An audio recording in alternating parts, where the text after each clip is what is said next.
महाराष्ट्र में सत्ता की उलट-पुलट में किसको क्या मिला? क्या देवेंद्र फडणवीस को अगर शिवसेना का सीएम बनाना था तो ये 2019 में भी वो कर सकते थे। सीएम की कुर्सी को लेकर ही शिवसेना ने बीजेपी का साथ छोड़ दिया था और कांग्रेस एनसीपी के साथ चली गई थी। शिवसेना उस वक्त 2.5 साल के लिए ही कुर्सी मांग रही थी। एकनाथ शिंदे को सीएम बनना ही था तो वो उद्धव ठाकरे के साथ मिलकर भी बन सकते थे, क्योंकि शिंदे की बगावत के बाद भी उद्धव ने कहा था कि वो शिंदे को सीएम बनाने के लिए तैयार हैं। तो क्या सिर्फ शिवसेना से लिया है बीजेपी ने बदला? ये एक बड़ा सवाल है।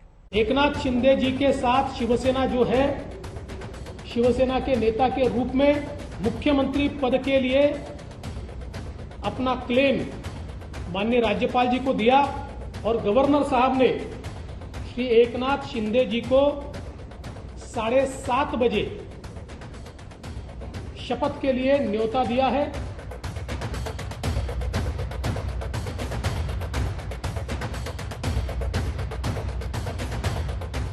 गुरुवार को जैसे ही प्रेस कॉन्फ्रेंस में देवेंद्र फडणवीस ने कहा कि एकनाथ शिंदे महाराष्ट्र के अगले सीएम बनेंगे, राजनीति के प्रकांड से प्रकांड पंडित को भी अपने कानों पर यकीन नहीं हुआ।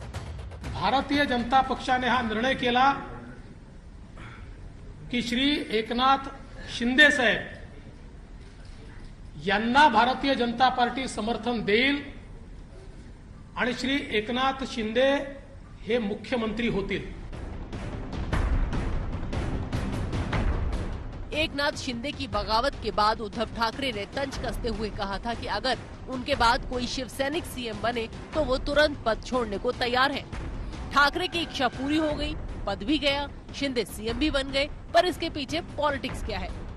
उद्धव ठाकरे ने शिंदे की बगावत के बाद काफी इमोशनल बातें कही थी। झटके से वर्षा बंगला खाली कर दिया, फेसबुक लाइव में इस्तीफे का ऐलान कर दिया, संजय राउत ने ऐसी पिक्चरें पोस्ट की, उद्धव की धोखा खाए एक ऐसे नेता की इमेज उभरी जिसे सत्ता का मोह नहीं है। पर बीजेपी ये नहीं चाहती थी।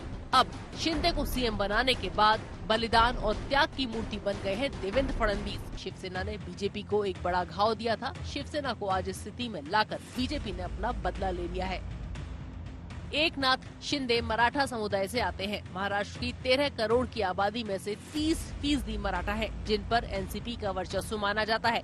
शिंदे को सीएम बनाकर बीजेपी ने मराठों पर शरद पवार की पकड़ ढीली करने की भी कोशिश की है।